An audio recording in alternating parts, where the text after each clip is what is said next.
And so yeah, we're on the air, and we'll just Okay. wait for people to start coming through.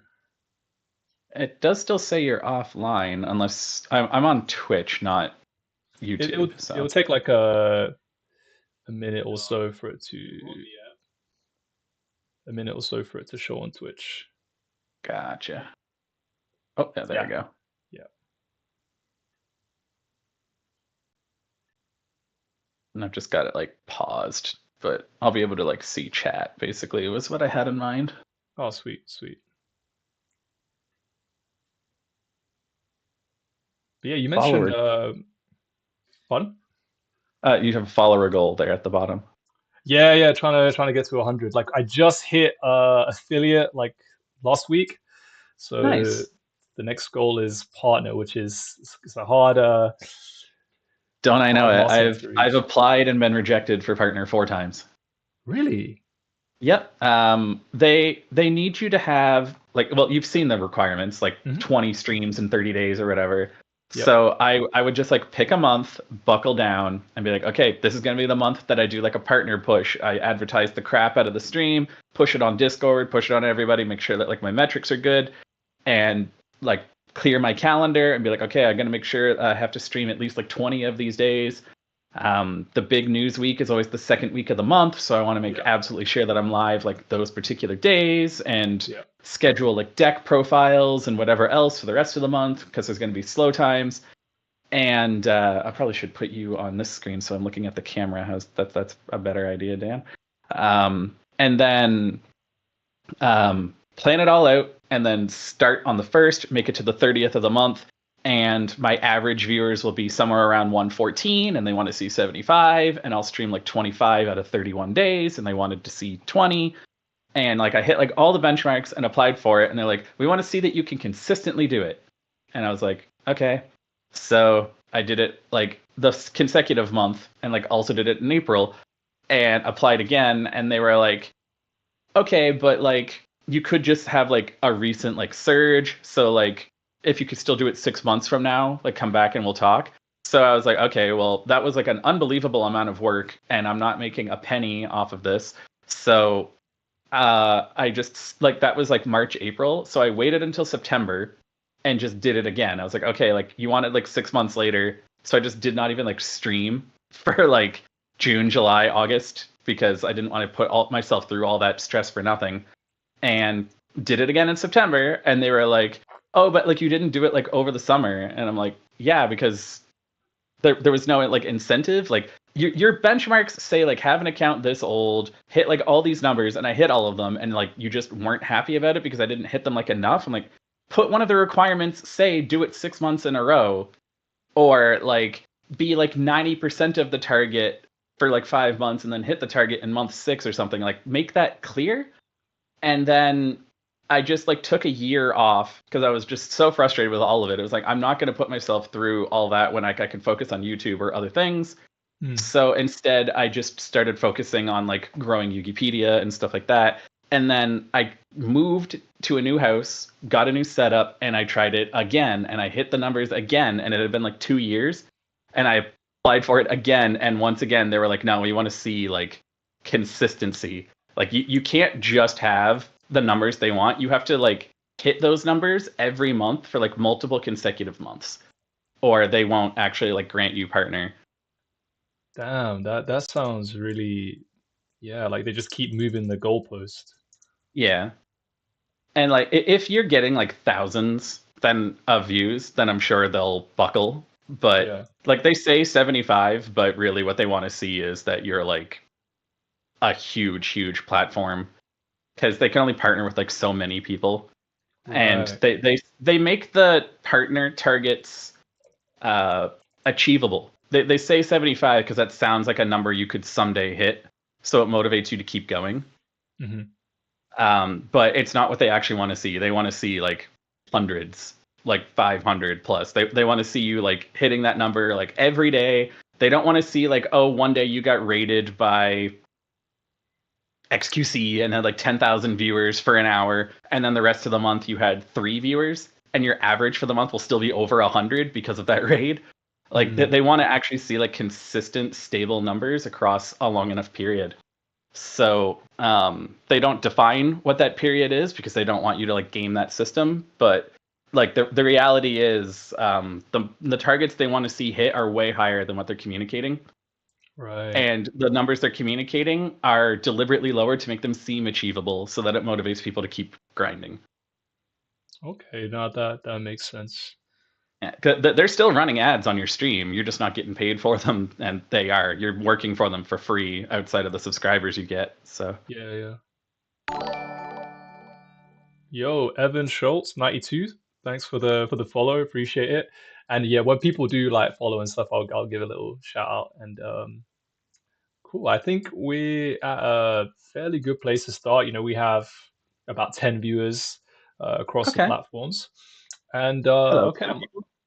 yeah, I'm gonna do a intro and you get this thing going. So yo, what's up, guys? It's your boy JY, and we have Between the Rounds number 5, and I have a very, very special guest.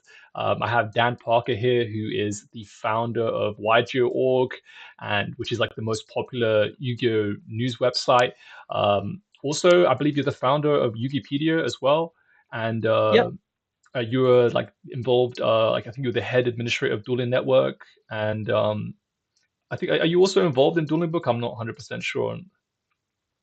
So yeah, in 2012, I was promoted to the head admin for Dueling Network. In 2013, I opened Yugi Organization. And in 2017, I opened Yugipedia.com, the wiki site, not the phone app. And Dueling Book was launched somewhere around then by one of my staff members, a guy named X Steven.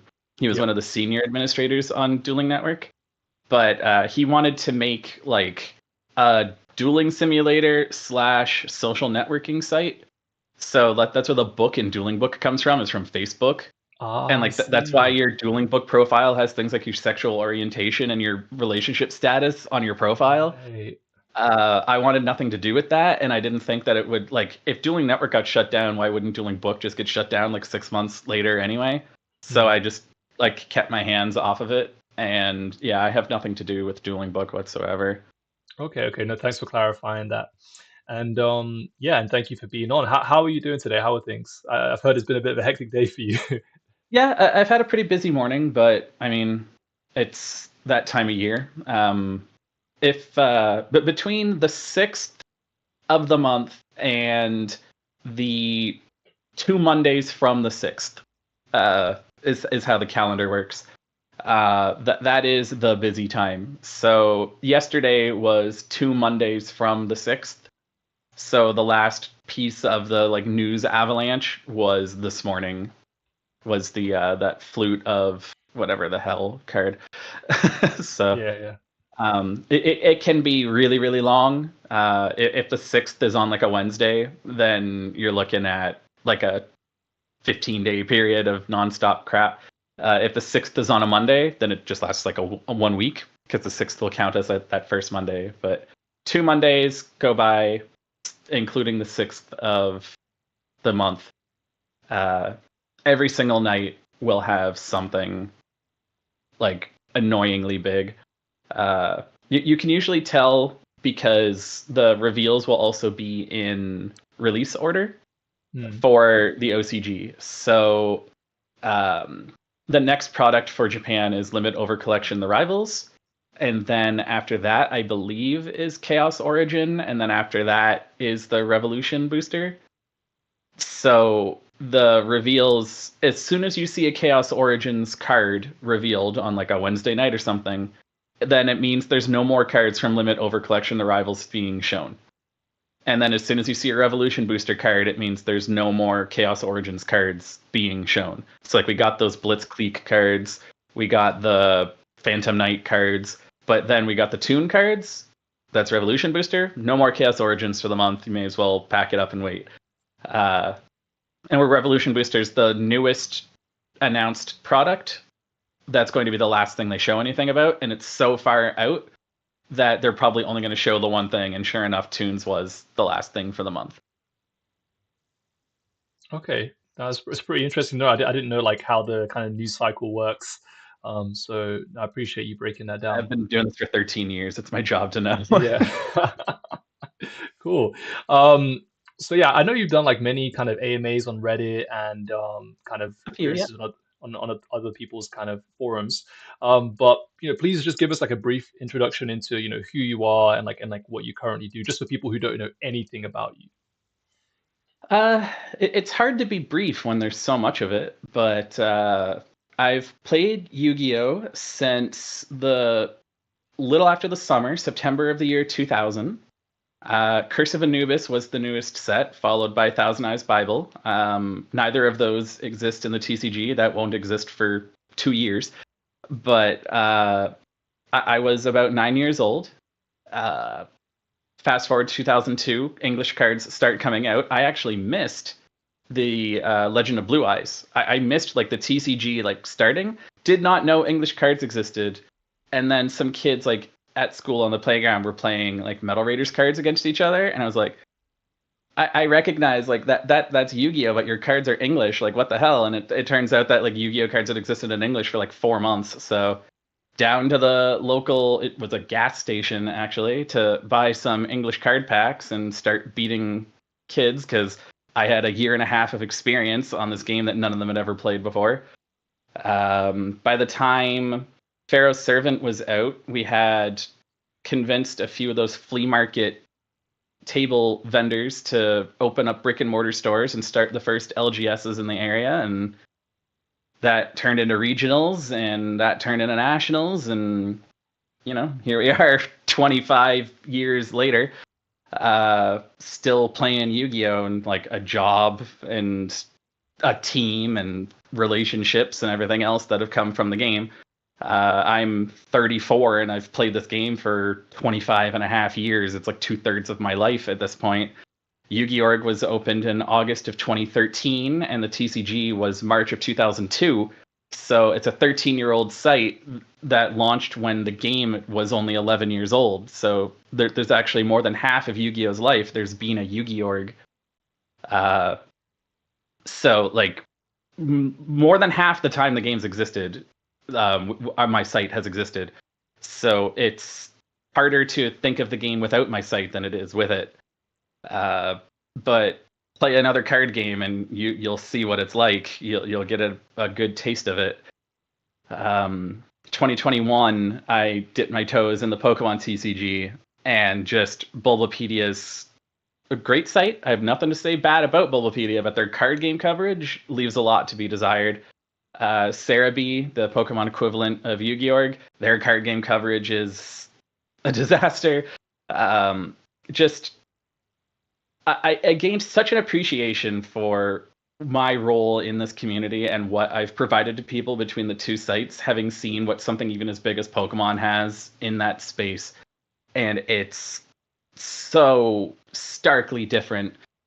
And it's something that I just became somewhat desensitized to, because like my sites existed longer than Pendulum Monsters have. It's hard to think of the game without Yu-Gi-Oh in it, and without having a centralized translation source for news coming from overseas, where you don't have people eating each other and spreading misinformation and whatnot, and not having like a wiki where you can actually just see what's going to be in the set. Because for those of you who know the Pokemon card game at all, Chilling Reign was like the next set that was coming out when I was playing. And just like the TCG, it imports cards from Japan, but they have like an Ice Lance and Dark Spear set or something like that. I can't remember. But they were both like 100 card sets in Japan, but the Chilling Reign English set was only 150 cards out of the 200. So it was like, which 50 aren't importing? And then where are those 50 importing? And the answer to that question still can't be found 5 years later. You still don't know. And like straight up, some of them just still even haven't. Like the Pokemon TCG does not care about importing every card because it has set rotation, and those cards have now rotated out, so it never matters if they come out in English, and they're never going to. And you don't know that unless you just manually look for it all. So you're welcome for Yu-Gi-Oh! You guys are lucky in ways you don't know unless you try a second game. But ultimately, my role in this game is competitor, judge, information source, historian at this point, and just like the Yugi boomer to end all Yugi boomers, to be honest. Yeah, no, that's no, thank you for giving us the breakdown there. And it's crazy. Like, well, at 9 years old, like before the game even reached like the Western world, Yeah. you were into it and you were playing it. How did you kind of get into it? How did you find it? And Friend of my friend group, I suppose. I moved over the summer and I met the local kids on the street, and like we were all gonna be going to the elementary school. We didn't know who was going to be in which class because there was multiple grade 5 classrooms. So like you were going to be in the left one or the right one kind of thing. And if I was best friends with a pair of twins, for example, and they split them up. So one of them was in my class, one of them was in the other class. Uh, but their group that I kind of just integrated into as the new kid was missing a guy named James. And it's because James's parents are split up due to his dad getting a job in Japan. So he would spend the summer vacations between school years with his dad in Japan and then move back to Canada to go to school and live with his mom. So when September rolled around and the school year started, James had come back from overseas and rejoined the friend group, including moi. And he had brought back with him all of these Yu-Gi-Oh cards because that's what all the kids were playing that summer. It's the summer of 2000. Yu-Gi-Oh is like a year and a half old at that point. It's probably the biggest it ever was and had completely taken over the Japanese youth by storm. So he had brought over all of these, and there's like Metal Dragon and Kumo Otoku, like just like vanilla. It's like terrible cards. But like the idea of like it's face down. How do I know what its stats are? Like if they're vertical, you compare the first number, and if they're sideways, you compare the second number. But you put it face down. I don't know what the second number is. How am I supposed to attack it? And he was like, just mirror force and trap hole, and it's like, is it safe to like summon? Oh, okay, so it must not be trap hole. It must be mirror force, so I can't attack. And like, nope, it was trap hole. You just got bluffed. And then like you attack and it was safe. So like now it's not mirror force. So now you could switch your other guys and swing, and just the idea of the face down cards, the defense mode monsters and the traps was just so cool compared to any other like board game I had ever played, where I just like roll dice and move my dude around the Monopoly board and I have no control over my own destiny, and it was just boring and terrible. It's like, you telling me that like that this is chess but with like mystery? Like, this is sick. And my dad is an international master at chess, and like had been like trying to make me learn chess since I was like so little. And I was like, this is the most boring thing I've ever done, because like I'll make a move and then just sit there for like 10 minutes while like you look ahead, and I'm just like and then I know what my next move is going to be because I'm not that good. So I'm not like playing this whole match in my head the way you are. I'm just like waiting until I can actually do something tactilely. I'm a 9-year-old, like, screw off. So where Yu-Gi-Oh is just like, play your card. Like, oh my god, so good. Yu-Gi-Oh was everything when I was a kid. My little brother got into it, which was a huge help. My dad started playing it because he wanted to interact with his kids, and like rather than driving us to a hockey rink, surprise, I'm Canadian, and sitting there in the cold in the stands not interacting, he got to actually like sit next to us and like play against us.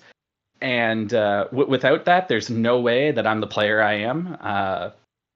Every Saturday, everyone would get together and play 4 rounds, and you'd be lucky to play 12 duels of Yu-Gi-Oh that week, right? And that's it. There is no dueling network or anything. It's 2003.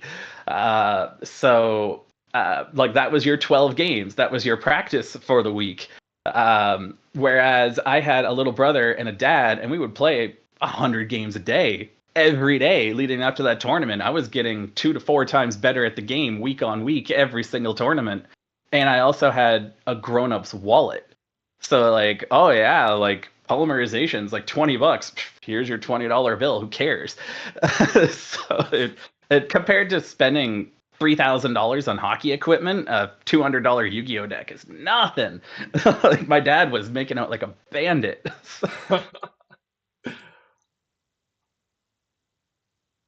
That's really cool, man. Like it's really cool that your dad and your brother both played with you, Mm. and were decks really that cheap back then? It was just like $200 Yep. for a deck.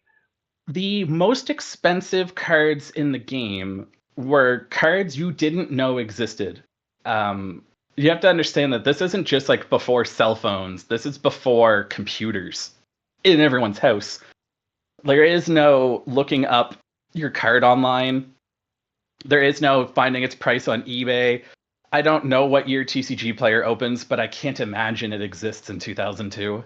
Even like eBay is like, ooh, scary, entering your credit card information on the computer. Like, nuh-uh.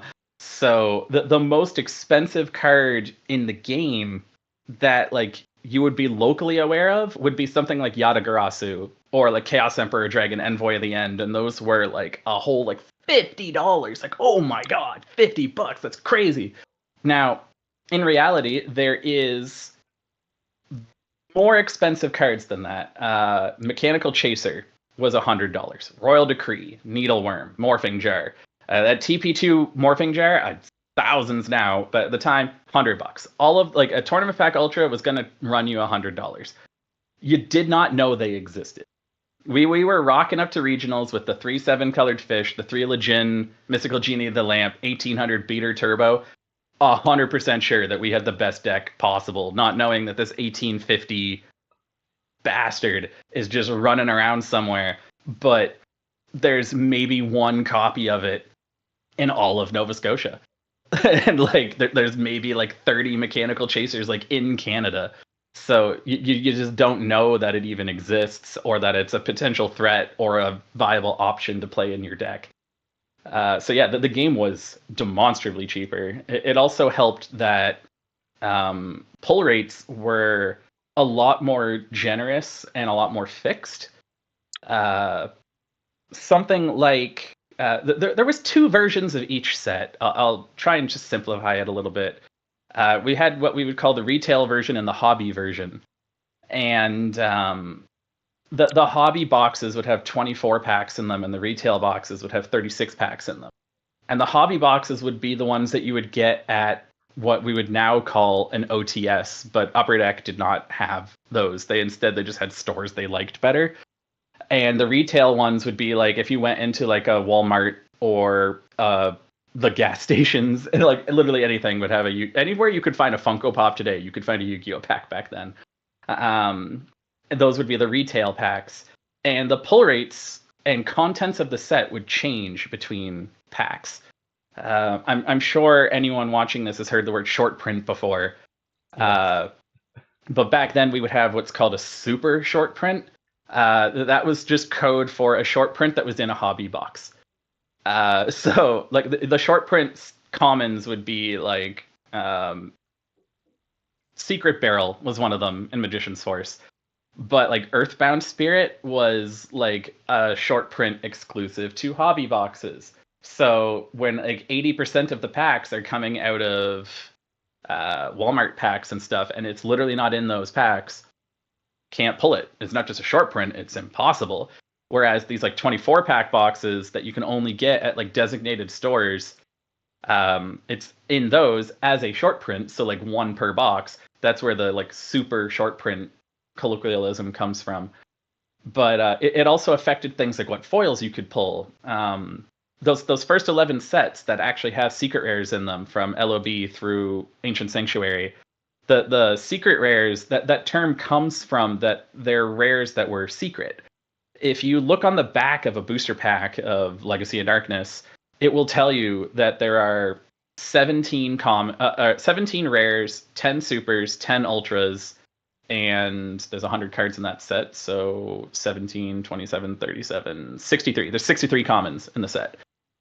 So it will literally tell you, like, each pack contains 8 commons, and then it will say, like, 8:63 to tell you, like, how many there are, and 1 rare with, like, a 1 in 17, or super rare, 1 in 10, or ultra rare, 1 in 10 in the pack. And that would be it. And you'd add it all up, and that's 100 cards. But Injection Fairy Lily's number is 101 because it's this like Okay. secret extra card. And Okay. Yatagarasu's number is 000. It's this secret extra card. They're the secret rares in the set. And Injection Fairy Lily was exclusive to retail packs, and Yatagarasu is exclusive to hobby packs. The 0 numbered ones are in the hobby ones, and the 1 number higher ones are in the retail ones. That trend would continue forward, clean through to like Tactical Evolution, where instead of secret rares, they did ultimate rares of every rare, super, and ultra in the set, and then they stopped doing it for the rares when 5Ds started. But the retail packs, your ultimate rare would always be of a rare card, machine duplication, Getsu Fuma, whatever. And the hobby boxes, your ultimate rare would always be of super or ultra rare. So things like Cyber Dragon, which was a super, or Cyber End Dragon, which was an ultra in Cybernetic Revolution. Your ultimate rare Cyber Dragons were exclusive to the hobby boxes, and your ultimate rare machine dupes were exclusive to the retail boxes because that was only a Oh, rare. okay. Yeah, no, I shows my like I guess my age, but like I didn't know that there was like super short prints and that there was different types of short prints, based on whether you got it from like a retail store like a Walmart or like an actual like TCG store. And just to read some of the chat, they playing Yu-Gi-Oh before TCG is wild. Like you were there when it was written. Yeah. um No, I and was writing some of it, so yeah, literally. And I'm curious, so from playing with your dad and your brother and like getting into it, like did you and going to regionals and tournaments, what's like your experience in playing competitive Yu-Gi-Oh and like what kind of level of competitive Yu-Gi-Oh did you end up taking things to? uh, a lot.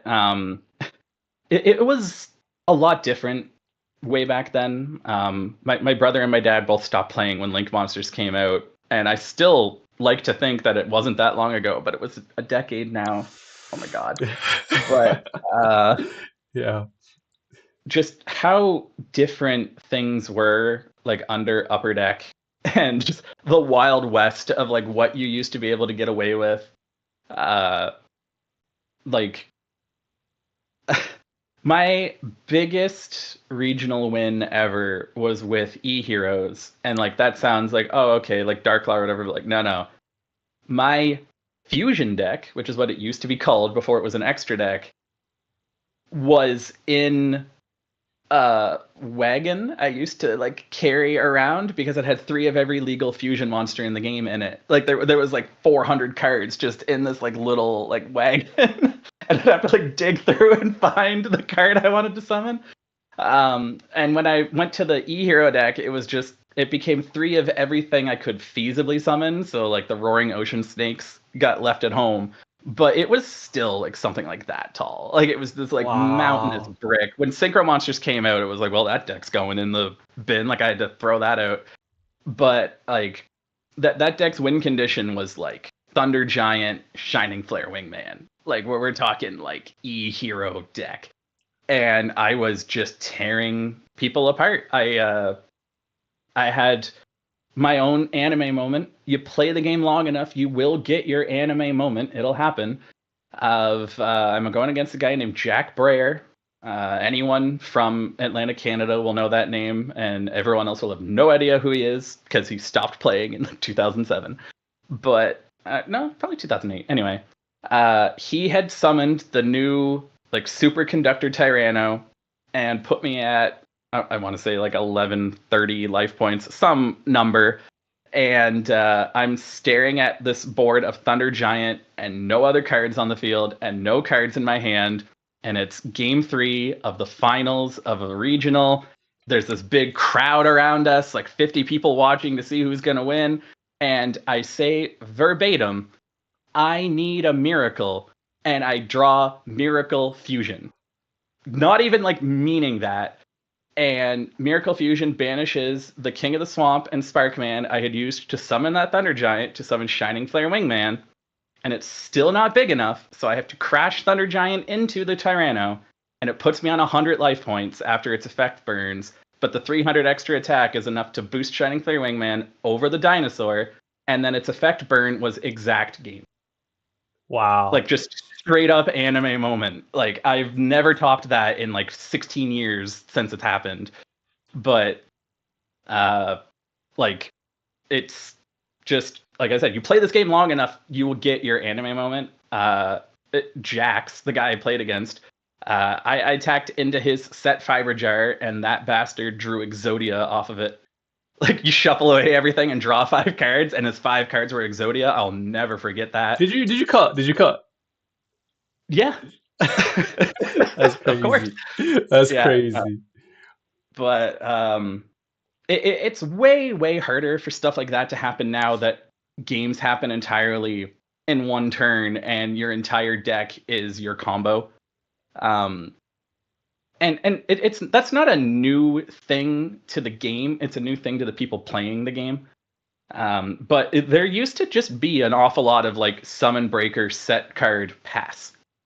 So you would top deck a lot more cards, and with that, there's a lot more variance. So there's a lot more opportunities for like, what happened? He top decked what? Like, Yeah. that doesn't really happen when your turn one combo goes through like 25 cards in your deck, and the other 15 cards are additional copies of the 25 that you went through. But Yu-Gi-Oh! A lot of people like to say like the game used to be slower. It wasn't slower. We were. The players were slower back then. I did the same thing everybody else did in 2013 and was like, oh my god, the game's gotten so fast. I want to go back to when I was a humble farmer and like got out the GOAT format deck, but with 2013 knowledge. And while, yeah, there was an awful lot of people who were super happy to just scapegoat, Metamorphosis, Thousand Ashes Strict, nice slow-paced thing, I looked at that card pool and went, what do you mean Giant Trunade was at 3? What do you mean Last Will was at 3? You're trying to tell me I'm allowed 3 Dimension Fusion in my deck? Like, no, I was absolutely winning on the first turn every single game. I was just reasoning for Demok and Jinzo and, you know, Dimension Fusion, bring back like the guys I banish a light and a dark for BLS, and then defusion back the Jinzo and whatever else, and just swing for game on turn 1 every single game. Like, how do you not just do that? There's no hand traps. And then that evolved into what I still would play in GOAT Farm to this day, which is a reversal quiz and just FTKing with that. Because like Royal Magical Libraries and Convulsion of Natures, and like you can just dig through an entire deck almost guaranteed. Unless you straight up open like 3 Thunder Dragon, 3 Royal Magical Library, you can just dig through your entire deck turn 1 and then just reversal quiz and call the 1 card left in your deck and then kill them with like Cannon Soldier. Like you play Last Will and then you play reversal quiz and your Royal Magical Library has left the field and you switch life points, and then Last Will, you can just anytime you want summon a monster, so just pull out the Cannon Soldier and tribute itself and you just win. And like you play the Toon Worlds and the Arcfiend Oaths and pay down your life points and all that stuff. So like the only way to stop an FTK is like, God forbid, they Effect Veiler your Royal Magical Library, but Effect Veiler doesn't exist for 5 more years. Like Herald of Orange doesn't exist for 4 more years. Like there's nothing you can do about it. It's like playing past formats is ignorance of reality.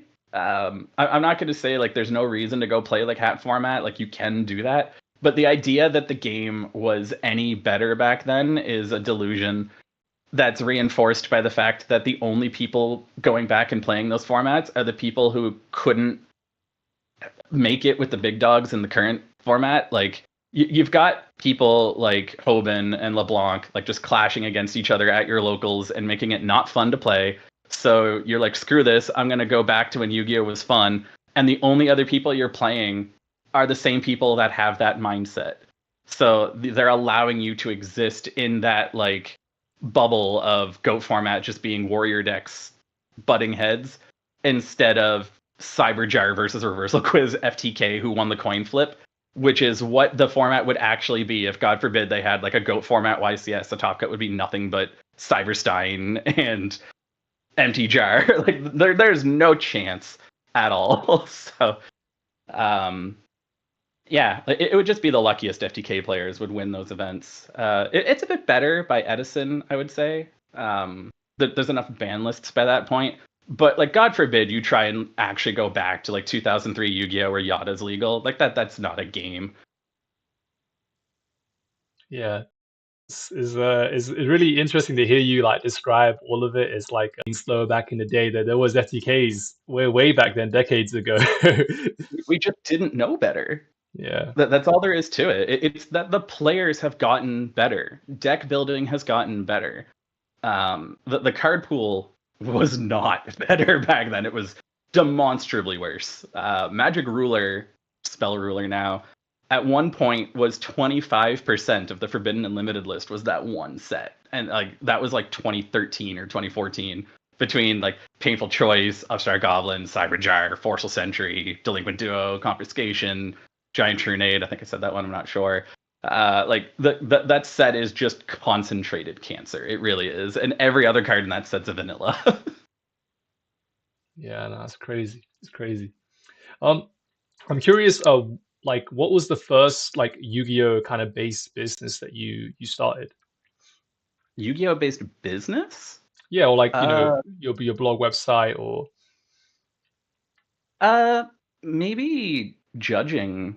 Um, Weird story, and I'm not going to get into like the nitty gritty of it. But in February of 2013, I moved to Australia, and I lived there for a year. And what I did for money then was exclusively Yu-Gi-Oh stuff. It started off as the Australians didn't get the Hanzo tin, okay. which we had just gotten in Canada. So I showed up into a country that did not have access to Rescue Rabbit, Max C, Tour Guide, or Leviair with a mitt full of all of them. And that paid my rent for the first like 4 months. But Wow. eventually I got a job judging because they actually pay like per head, at least back then. I don't know what it's like now. It's been 13 years. But every Saturday, I would go down and judge a tournament with like 40 people in it, and they were paying like $10 a head, and I was making like $400 a week judging Yu-Gi-Oh. Sure can't do that now. But that was when I like started Yu-Gi-Org, was August of 2013. Hmm. To say that it made enough money to live off of is very untrue. But we did launch probably as late as we could have gotten away with. If we had launched a year earlier, I can't imagine how much bigger the site would be. If we had launched a month later, I don't think the site would still be here today. There was September of 2013 is when the lists split and the OCG and the TCG had their own ban lists. But up until that point, and including that point until we knew, there was just one ban list. So March of 2013, March 1st, the ban list updates for the OCG and the TCG simultaneously. Everyone just gets their list. And so when it would like reveal early for Japan in Japanese in the magazines and stuff, like 2 weeks in advance, we would know what the TCG ban list was 2 weeks in advance by looking at Japan and translating it. And that's kind of the bread and butter of Yu-Gi Organization, is translating the Japanese news. So our like first post on Yu-Gi-Org in August, like 2 weeks after launching, was here's what the TCG ban list on September 1st is about to be. And like that article got like 15,000 views on a site that was like 2 weeks old. And like that kind of was just like a moment that like that's how we infiltrated the community and like made a name for ourselves. There was a really big Yu-Gi tuber at the time, Underworld 6666, I think is the 4 6s. The MBT of his time. Yeah, I I'm remember sure he Underworld, won't yeah. appreciate being described like that, but back then the big ones were MCOL 40 and Vexicus and Underworld, and like people like Farfa and MBT, like they're way in the future. No one that I don't even know if they know what Yu-Gi-Oh is by this point. But he had made a video saying like, hey, here's the ban list. And in that video, he was like, this site, Yu-Gi Organization, came out of nowhere and had the list like 4 days before anybody else. You should all go check out that site. And we kind of never looked back from then. I was hoping to hit 10,000 views by the end of the year. and we started getting like 10,000 views a day. So Wow. like all of a sudden this site just had like 300,000 monthly views. It's not enough to live off of, but it was enough to like we got to keep doing this. And then by 2016, I was able to quit my job, and the site was getting like 2 million monthly views, and we've been just kind of going from there. We're over 10 million views a month now on the sites, which is wild stuff. But it does just kind of trace back to like if September had actually come and the English ban list with like Stratos and everything that the OCG didn't have had happened, then the site would not nearly have had the initial springboard that it got.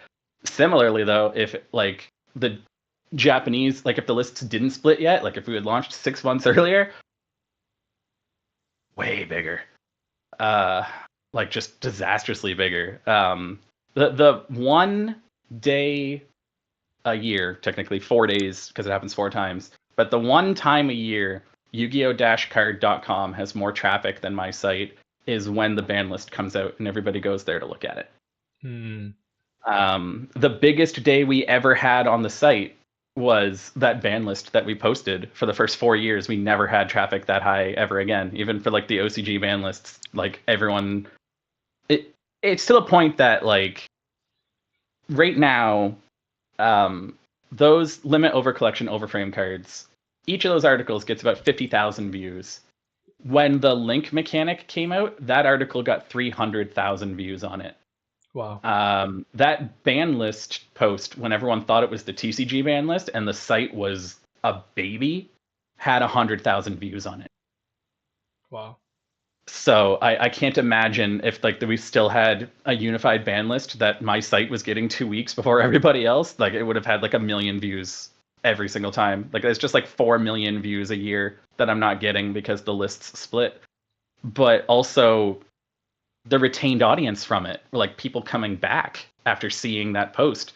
Like, and then because there's that many people viewing it, they tell other people to view it, and like it just kind of like grows from that.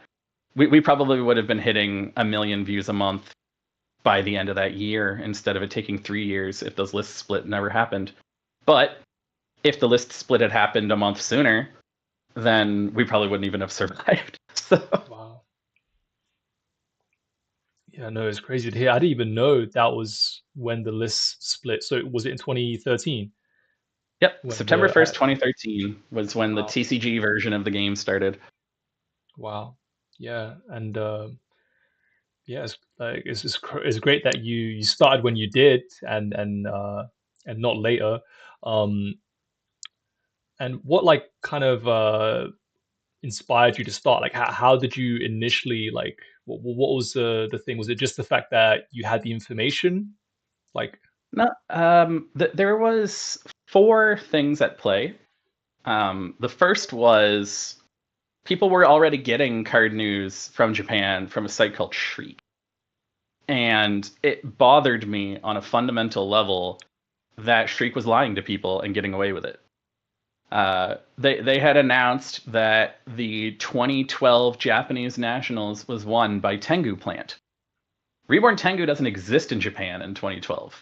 It's a TCG exclusive or world premiere, they call them now, that won't exist there for months. Dude just needed traffic, so he posted a fake deck list. He would also lie about ban lists. He would lie about card reveals. He would Google Translate what cards did, so people thought that things like didn't miss the timing that did, and vice versa.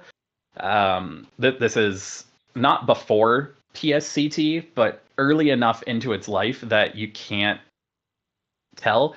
Problem solving card text officially starts in like October of 2011, but March of 2012 is when you can start to actually trust like what the cards say, because conjunctions don't exist up front.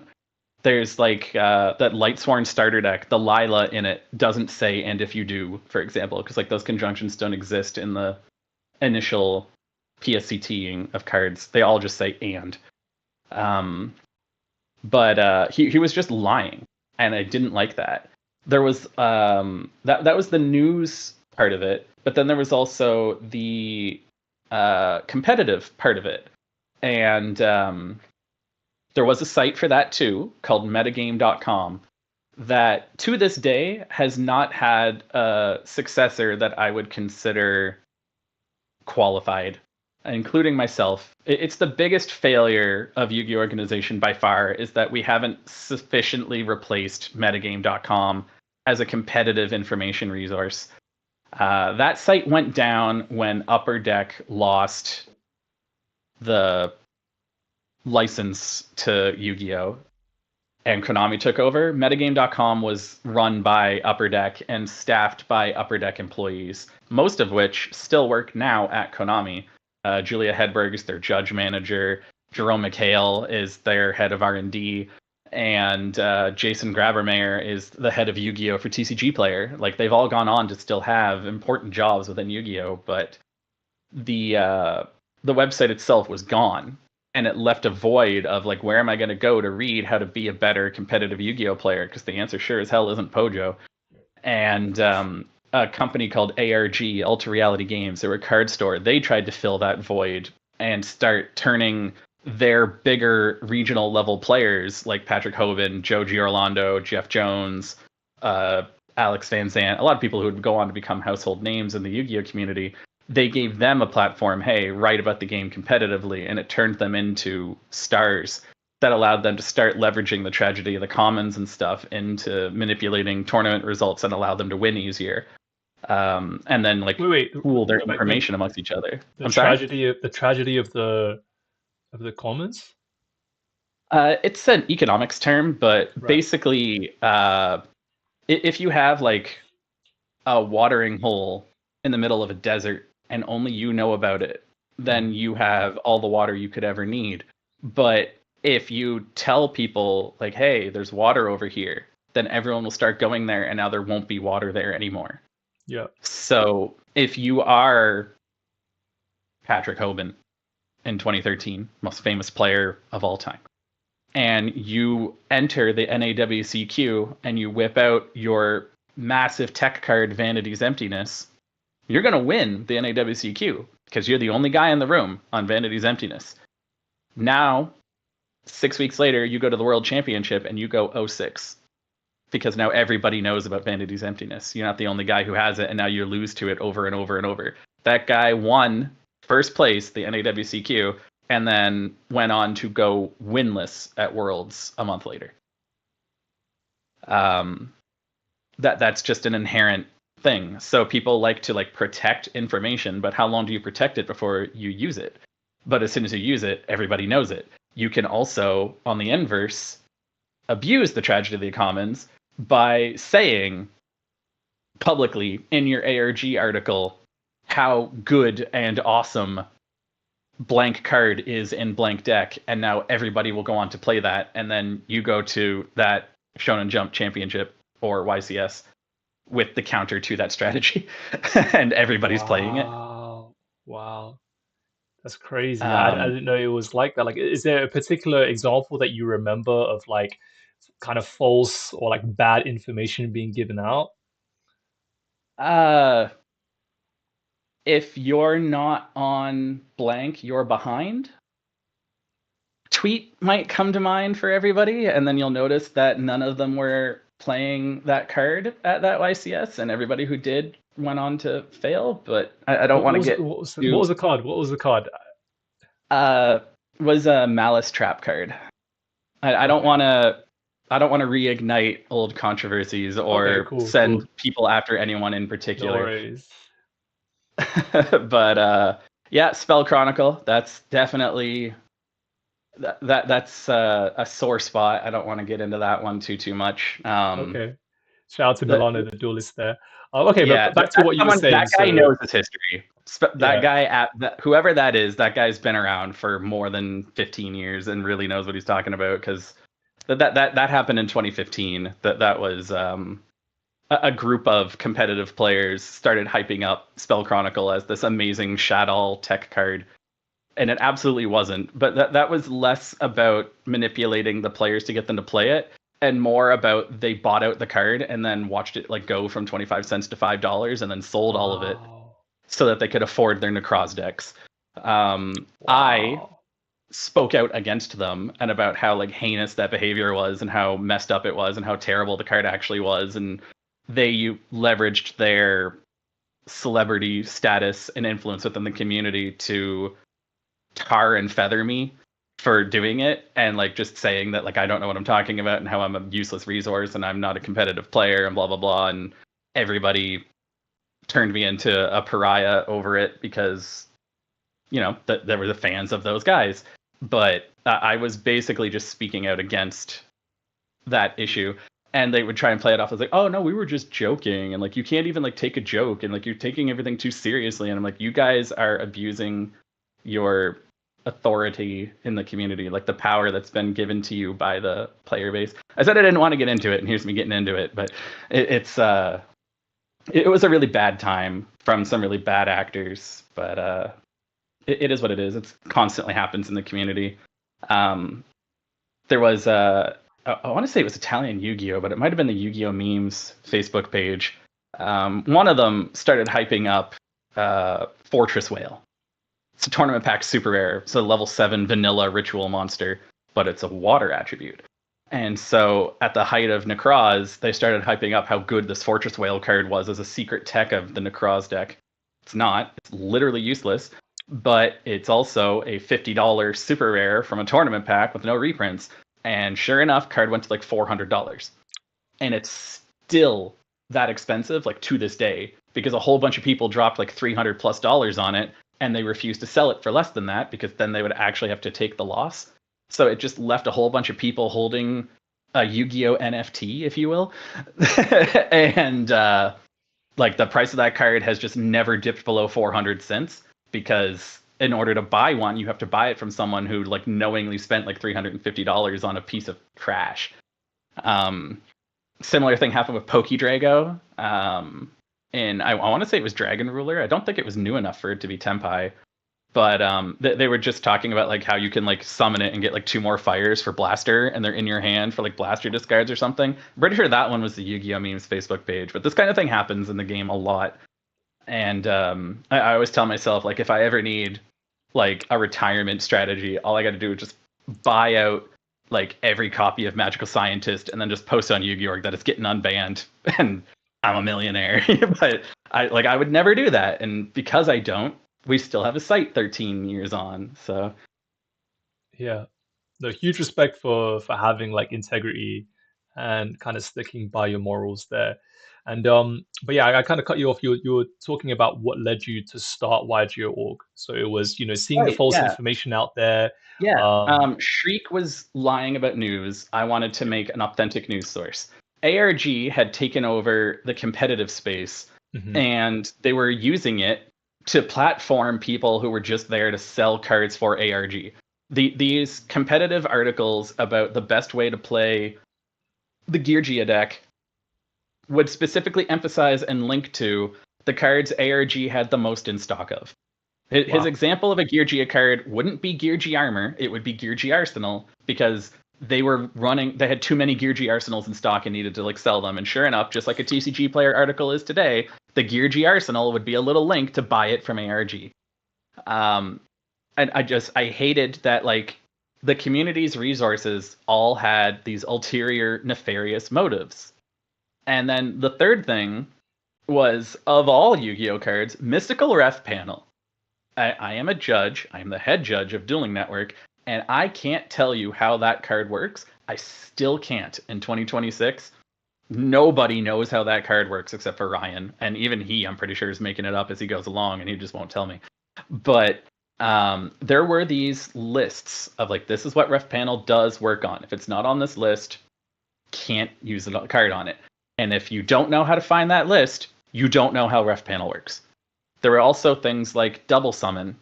If I activate double summon and I normal summon Mermail Heavy Infantry, or not Mermail, Atlantean Heavy Infantry, which gives me an extra normal summon of an Atlantean monster, and then I activate Cry Havoc, which gives you an additional normal summon.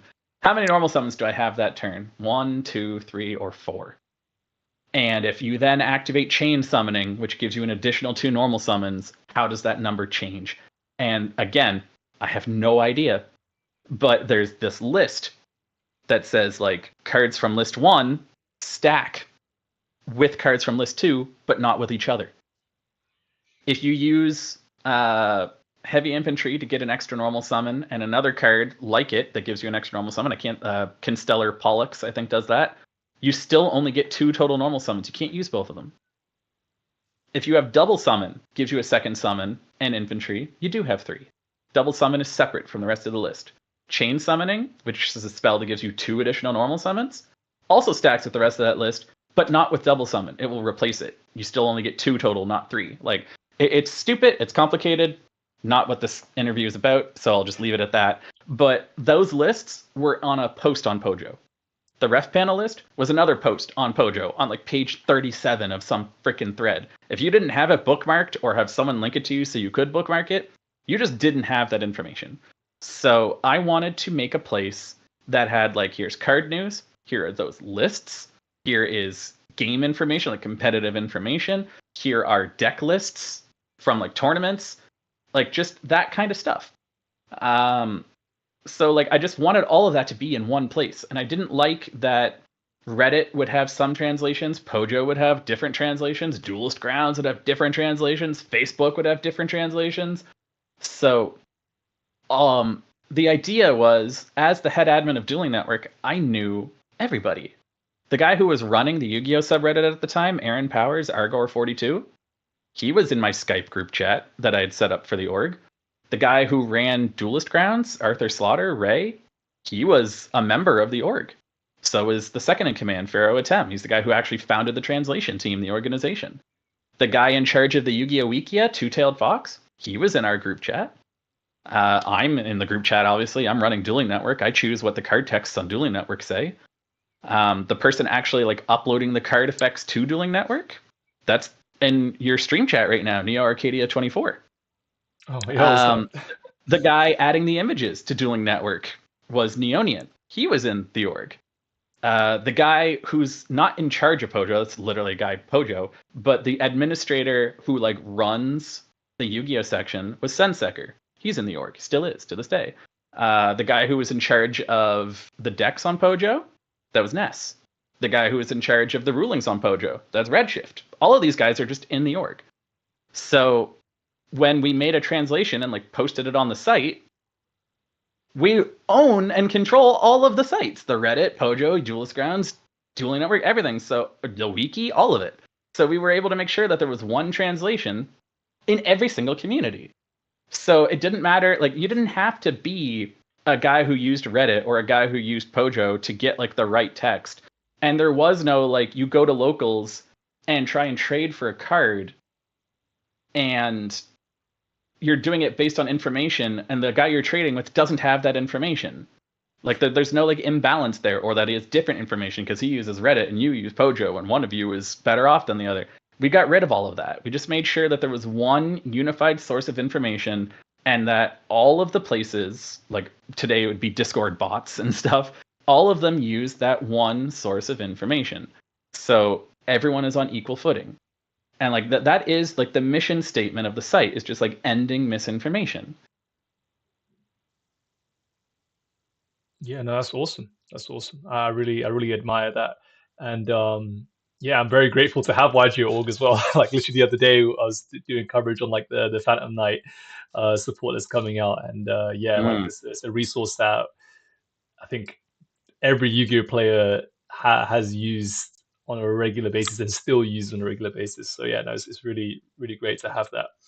Um, and when did so you said it took around like was it 3 4 years for you to start making like actual like living from it or being able to Yeah. really tell us about that journey?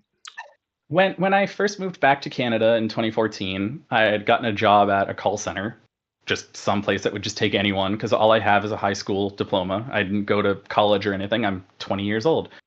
And saved up enough money and was still paying like the bills for the site. And the site was making enough money at that point. I want to say it was making like $300 or $400 a month. And the costs were $200 to $300 a month. Like it was making enough to keep itself going. And that's all it ever needs to make.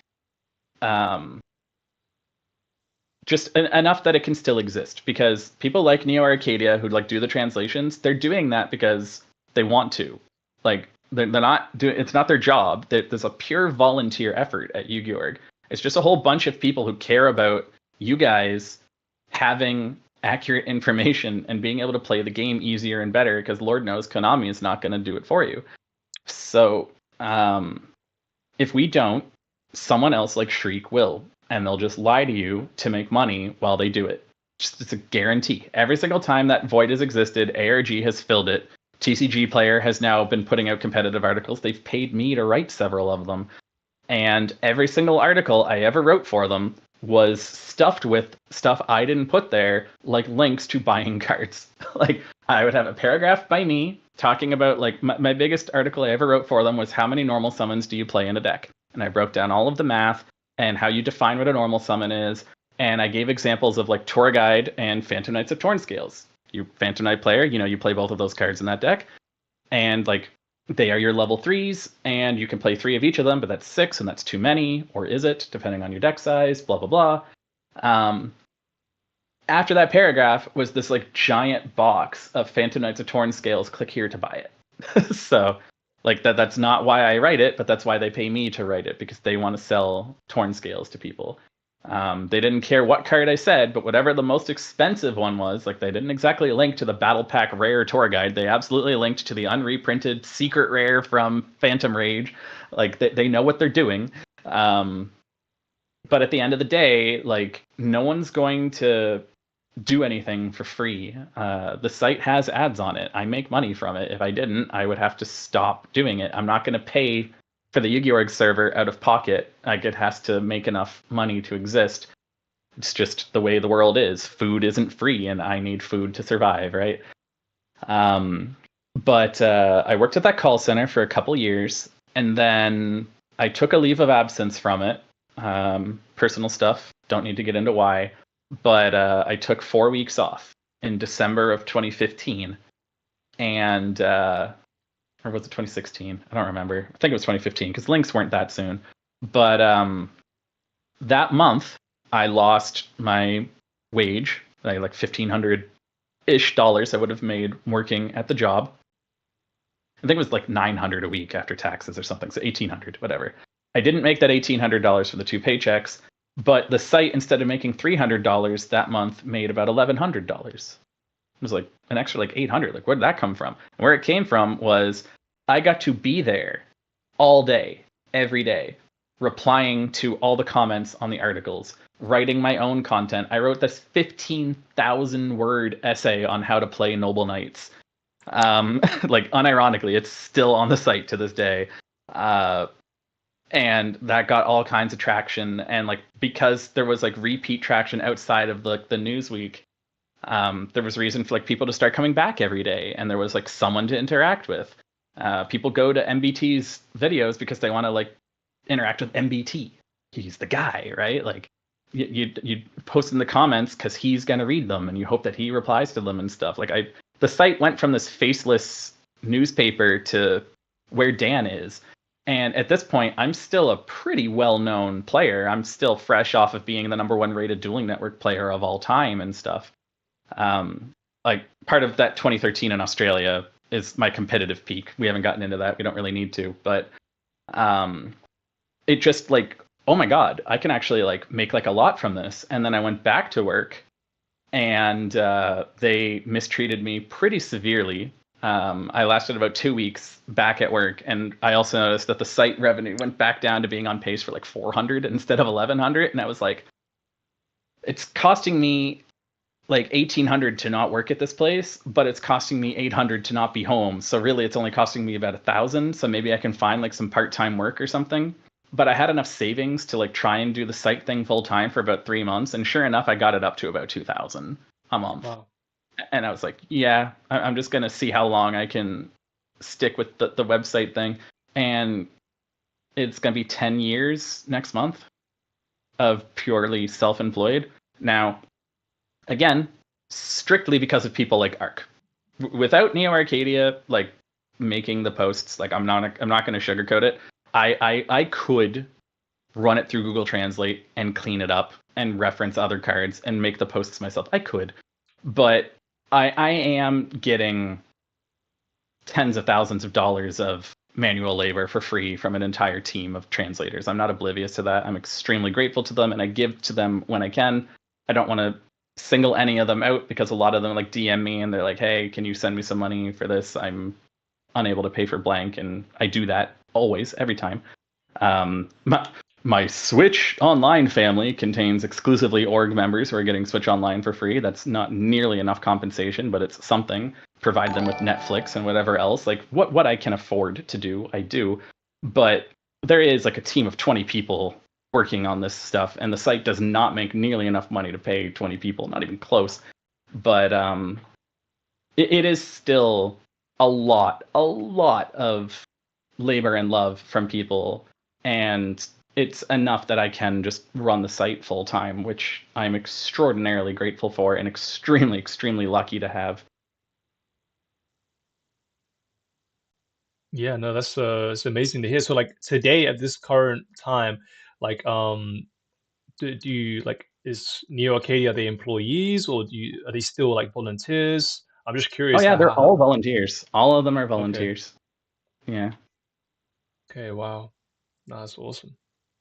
And That's why we have like the Patreon set up and stuff, because like it's an all volunteer effort. wow, okay, okay. I'll definitely link the Patreon in the description as well, like when I upload the VOD. And now like just I'm curious about the your competitive streak while you're in Australia. So tell us about that. You were judging, you know, you were Yeah. buying and selling the, you know, rescue rabbits and So whatnot. part of being a good judge is you know all the rules. Another part of being a good judge is you're not playing enough to be a good player. Uh, the total number of people who have head judged OICS and won OICS is 0. It's never happened. Josh Bovernick has come extremely close. And he got close by like taking 2 years off of judging and focusing on competitive play to do it. You do not have enough time in a day to do both. Nobody does. If you want to be a judge at that level, you have to study like crazy. That said, being a head admin of Dueling Network, I still would be like taking appeals from players at the highest level. So I was seeing stuff that like no one else was really like privy to. I had access to everybody's deck list. It's a resource like you couldn't believe how valuable that is as a resource. And also the ban lists are still the same, so I could see Japanese deck lists compared to American ones. And net decking is way easier to do when you're not like, oh well, the reason they're playing that is that Max C is legal, that kind of thing. Now, a big difference is TCG exclusives. That summer, we have things like Spellbook Library of the Crescent and Spellbook Star Hall, while the OCG has Toon Table of Contents and Toon Gemini Elf in their deck. Very different. But the fundamental metagame is still Dragon Rulers, Spellbooks, Evil Swarm, a little bit of Fire Fist, and a very, very tiny amount of Six Samurai. But like that is that summer. And sure enough, I have moved to Australia, and I am staying with various Yu-Gi-Oh players on various couches and a whole bunch of personal life stuff. Again, I'm trying not to like get into anyone. I'm fine talking about my stuff, but I'm trying not to volunteer someone else's personal life.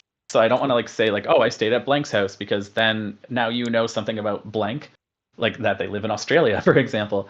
Yeah, yeah. And they didn't necessarily volunteer that information. So I'm trying not to say that about anyone in particular. But I was there on a visitor visa. I wasn't allowed to work. I wasn't allowed to go to school.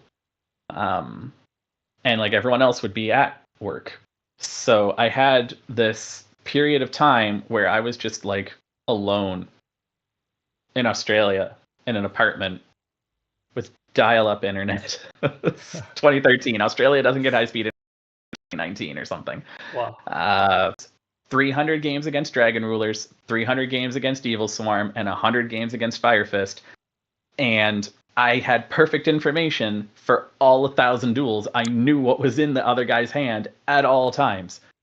So I like knew oh, he's got like Blaster and Flame Veil Guard. He can just pop my Jowgen. So do I necessarily want to just end on Jowgen Fate? Am I not just screwed if I do that? Should I try and play this fourth spell and pull Kaiku out of my deck instead? He has an out to the Kaiku, but like he won't be able to banish to like search for that fire monster, so that like that kind of thing. And started noticing little patterns and things that were like very consistently happening. Is like the end phase of every single turn of the Dragon Ruler player and every single turn of the Spellbook player, the exact same thing happens. Spellbook of Judgment was searching for like 6 cards, or Super Rejuvenation was drawing like 6 cards. And because of that, you were setting all of your shit. Like you were using every dragon you could, and then drawing, because if you didn't discard or tribute, then you would draw less cards. So you wanted to redraw for like as big as you could. And the spellbook players, like they wanted to just like set all of their fates and their wisdoms and everything, and then they would search the deck for like extraneous copies of Spellbook Library of the Crescent to be their discards for hand size. But in those end phases, after main phase 2, their hand contained Veiler, Blue Boy, Puppet Plant, God forbid, just monsters. Are things like Blue Boys and stuff that he wasn't able to play. And the cards I'm discarding are crap, like those extra Spellbook Library of the Crescents that I don't care about. And just like timing hand destruction that way, it was like, holy crap, like my win rate's going like way up. And I was noticing things like this second Jowgen in my deck that everybody has. Every OCG deck list from that format you can find. You can go look at the Worlds list from 2013 if you want. Literally everybody is on 2 Jowgen. Road of the King will not be out for like 2 more years to tell people, play 1 Garnet. That's years away. But here's Dan alone in an apartment in Australia playing 1,000 games and noticing that there's a Jowgen in my hand and one getting pulled out of my deck like 25% of the damn time. There is no need to have the second Jowgen ever, so I cut it out of my deck. Like I figured out the 1 Garnet thing just through sheer force of will and raw playtesting, and put together this spellbook deck that went on a tear. I got my dueling network rating over 2,000. I went 58-0 in duels between we were in Perth, Australia. It's on the west coast. I went undefeated at the regional, which was 9 rounds and 18 duels. Then the following weekend was the Supernova convention, closest thing to a YCS they had back then. And I went undefeated the Saturday and the Sunday and won that event. And that was another 16 rounds, was another 32 duels, Wow. was 50. And then the following week at the locals was 5 more rounds and I won, or 4 rounds, and I won 8 more in a row. And I went 58-0 in duels. And then ban list. They banned Spellbook of Judgment. But after those 1,000 games, I went to 3 consecutive events and I never dropped a duel, let alone a match. Like I literally was just an undefeatable Yu-Gi-Oh player. It would lots of luck, unbelievable amounts of luck. Like that wasn't like, oh, he's unbeatable, but I was demonstrably better than every other player. Again, a lot of it was stupid, dumb luck. There was a guy named Liam. I won't specify which one, but he was an Evil Swarm player. He was my finals opponent at that Supernova tournament. And we get to game 2. I've won game 1. Dude gets to go first, and he goes like Evil Swarm caster for Karakian, overlay for Ophion, detach Karakian, get Infestation Pandemic, set it in a bunch of back row, pass, and dude flips up the Imperial Iron Wall he is sighted in, so I can't Spellbook of Fate his cards.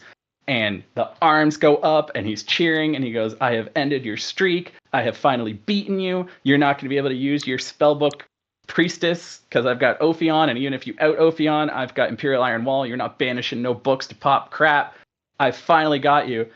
And just, you could see the soul leave this man's body when I go Monster Reborn on Karakian is a spellcaster. Activates Spellbook of Power, gives it 1,000 attack points, and it becomes 2,600 and runs over Ophion by 50 for the search of Spellbook of Secrets. Yeah, like a lot of luck, but just like I had this extra deck that had like Tempest Magician in it because she takes spell counters off of both sides of the field. So my opponents would have these like 20 Star Hall counters, and I'd summon Tempest Magician and just burn them for game.